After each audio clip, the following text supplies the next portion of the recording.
comienza el espacio con información sobre temas jurídicos. Derecho a la radio. Con el análisis, la voz y el enfoque de especialistas en el derecho, la aplicación de la justicia y el respeto a los derechos humanos. Derecho a la radio, donde el ejercicio de la justicia es el ejercicio de la libertad.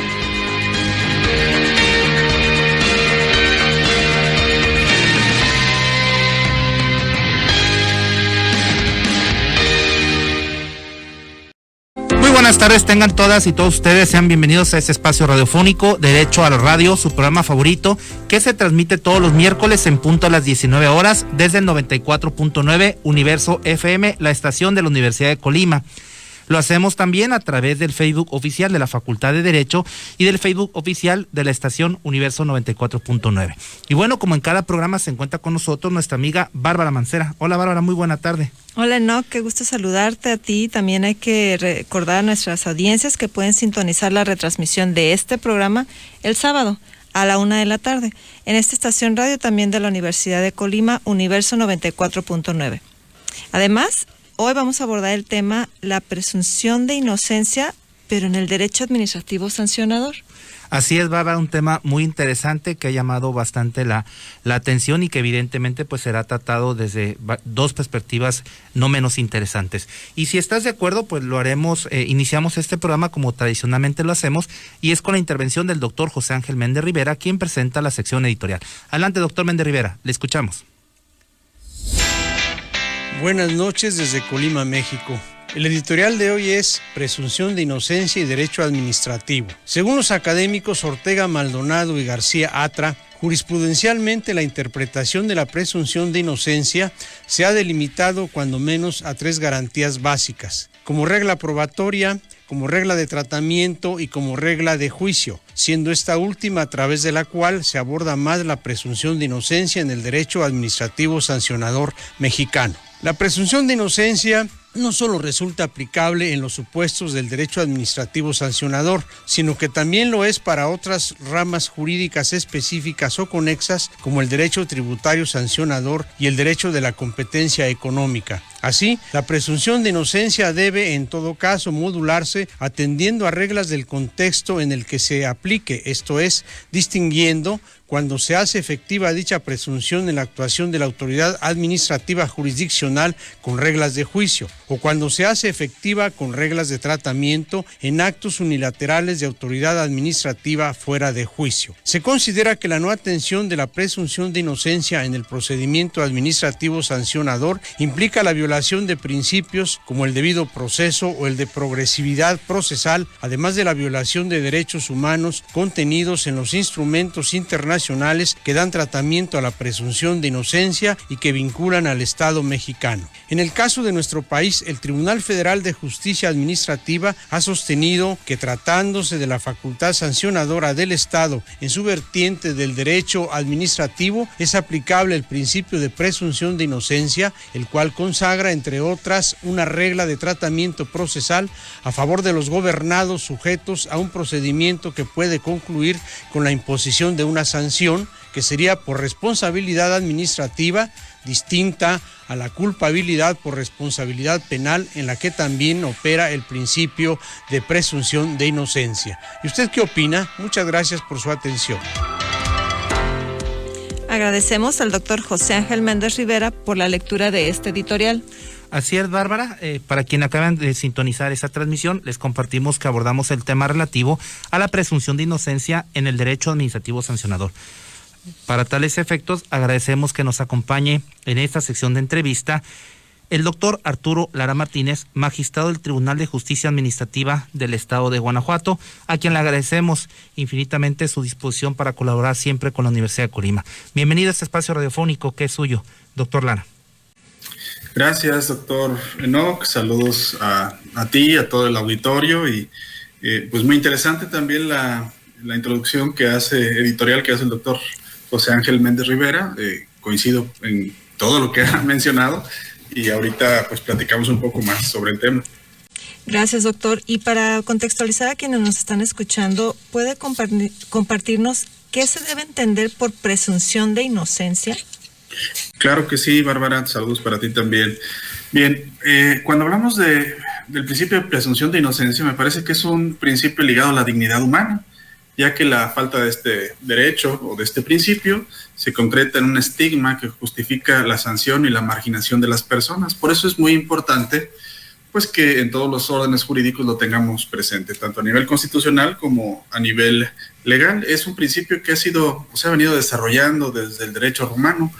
Ulpiano, un jurista muy destacado de derecho romano, señalaba que era preferible dejar impune el delito de un culpable que condenar a un inocente. Este principio fue pues muy aceptado dentro de todo el imperio romano. Sin embargo, se fue distorsionando por los principios probatorios que utilizó el cristianismo a partir de torturas para obtener confesiones. Sin embargo, es un principio que es rescatado en la Declaración de los Derechos del Hombre y del Ciudadano de 1789, en su artículo 9, en donde señalaba que cualquier hombre se considera inocente hasta no ser declarado culpable. Este principio también fue reconocido en la Declaración Universal de los Derechos Humanos de 1948, y en nuestra Constitución lo encontramos de manera sistemática, o si lo conectamos entre distintos artículos como el 14 de la Constitución, el 16, el 19, 21 y 102.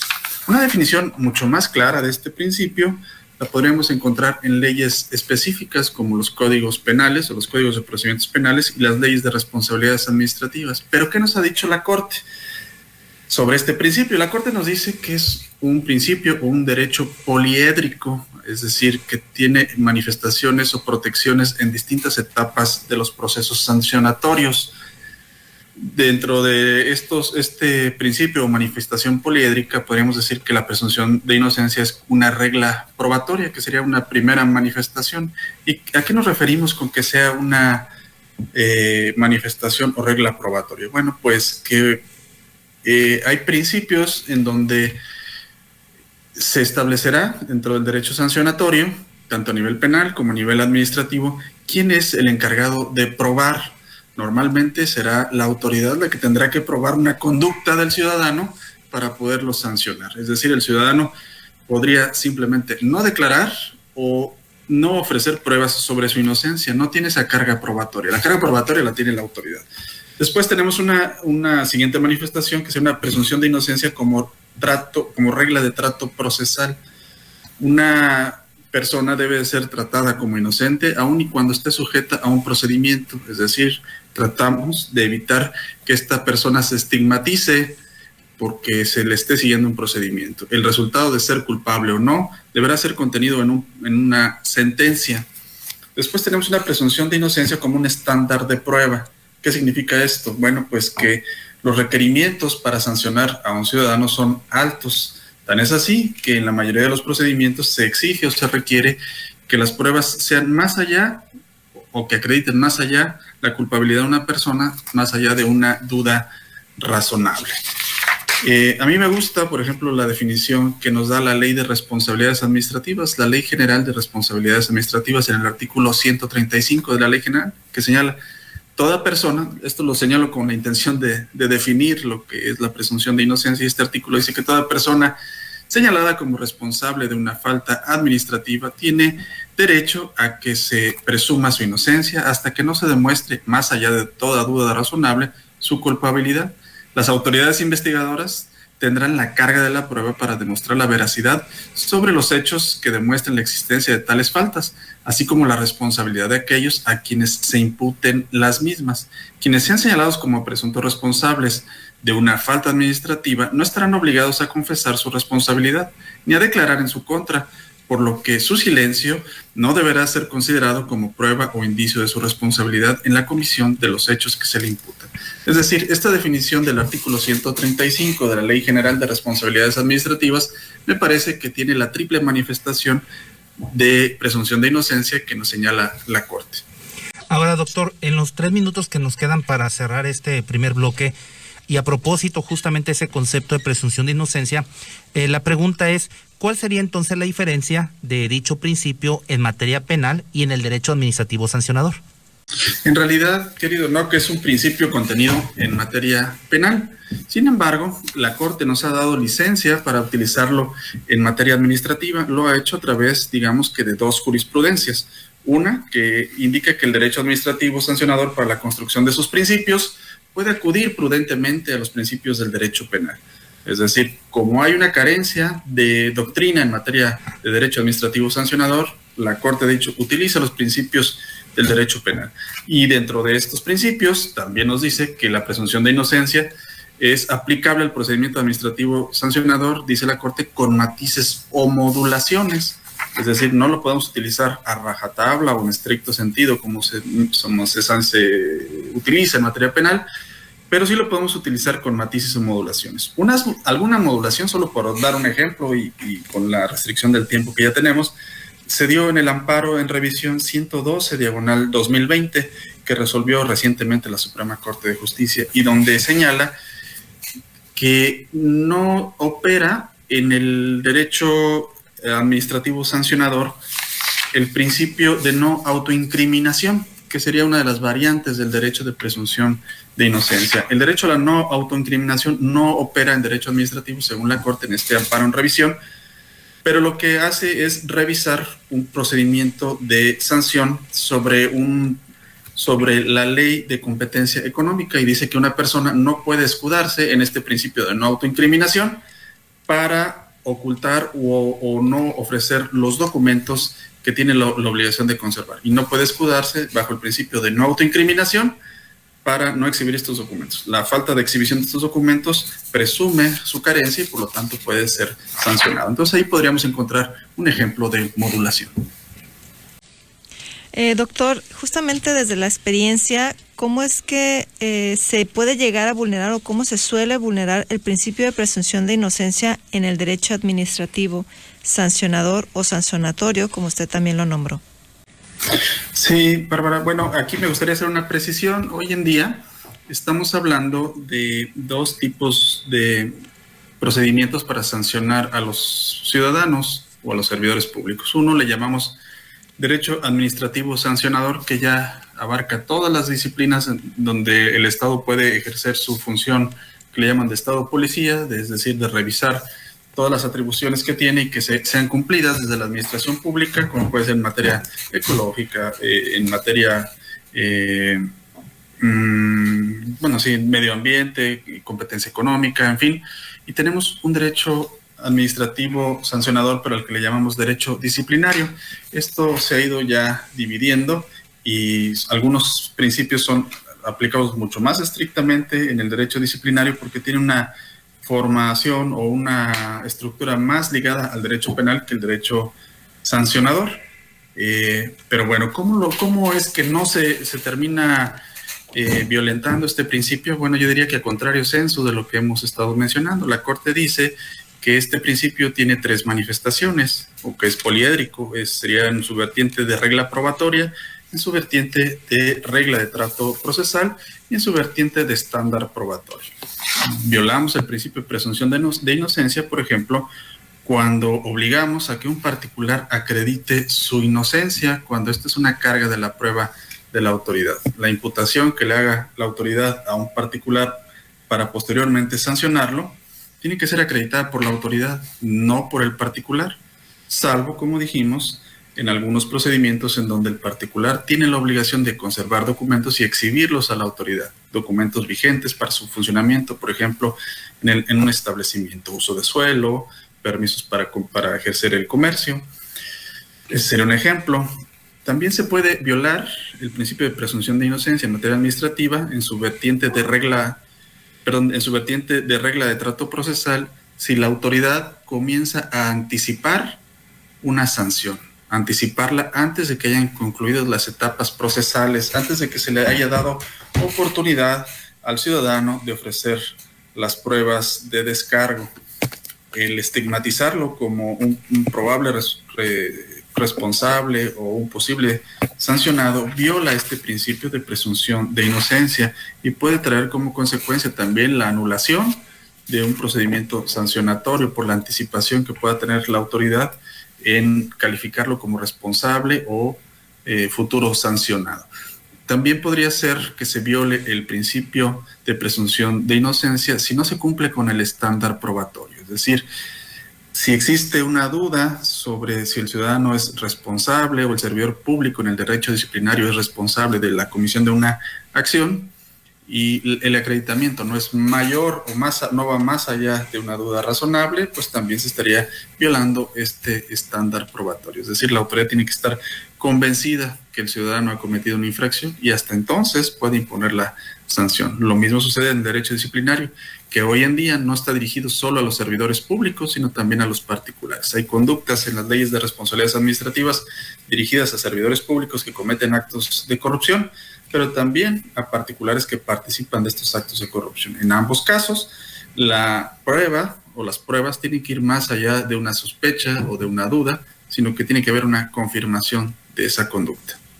Ahora, doctor, ya nos hablaba justamente de cómo se vulnera dicho principio.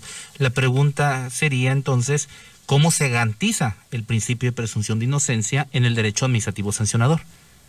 A contrario sensu, otra vez, yo diría que tendríamos que garantizarlo pensando en que es la autoridad la que tiene la carga de la prueba para acreditar los hechos por los que pretende sancionar a un servidor público o a un particular.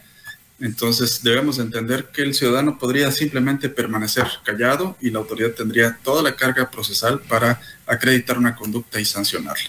También la autoridad tiene que ser prudente en sus declaraciones y no estigmatizar al ciudadano o al servidor público que pretende sancionar para no vulnerar su derecho de defensa. Y por último, tendría que tener pruebas suficientes para poder ejercer su acción punitiva o sancionatoria.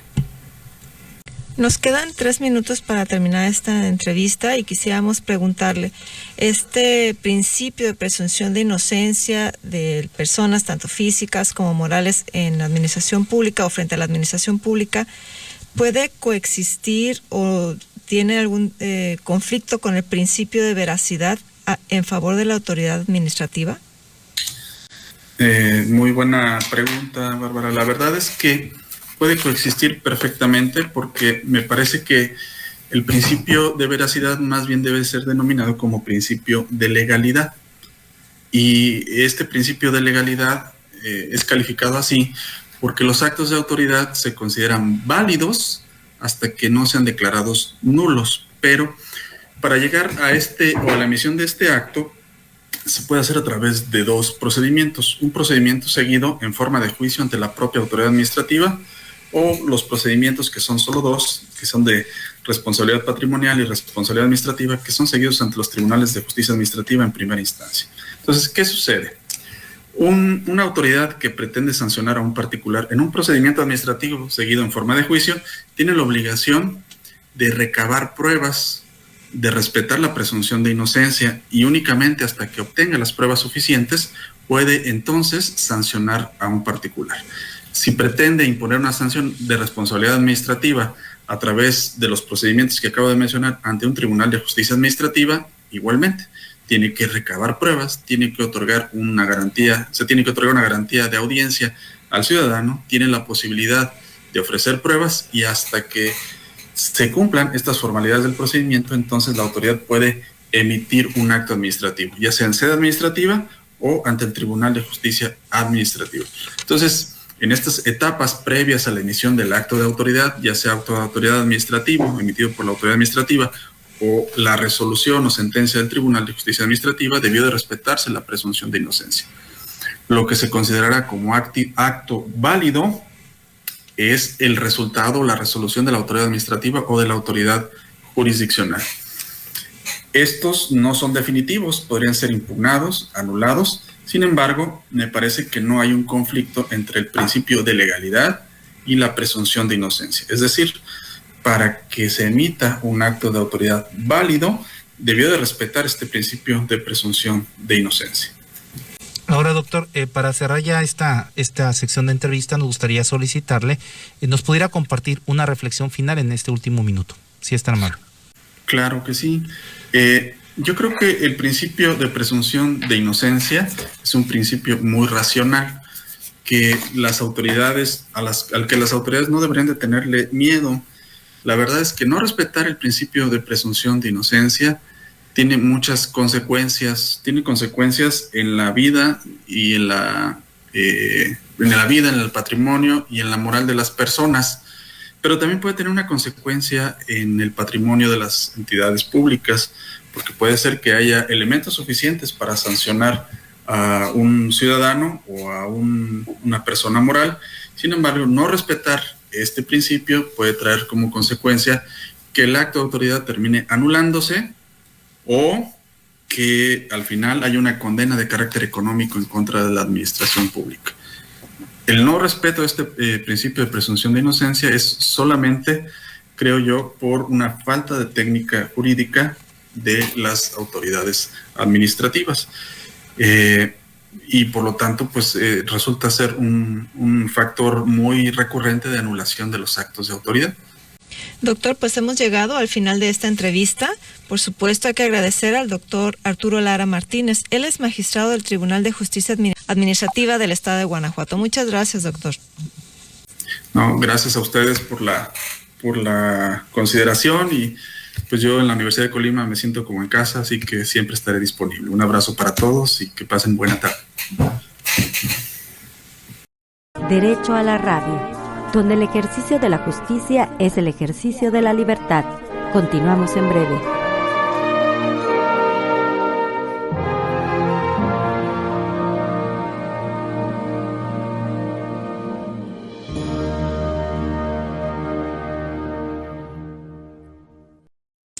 Ahora, continuando con el programa, escuchemos la cápsula que nos preparó el doctor Francisco Barajas Palacios. Recordemos, él es coordinador del bufete jurídico de la Facultad de Derecho de la Universidad de Colima. Y en esta cápsula nos va a hablar sobre la subcontratación laboral. Adelante, doctor, le escuchamos.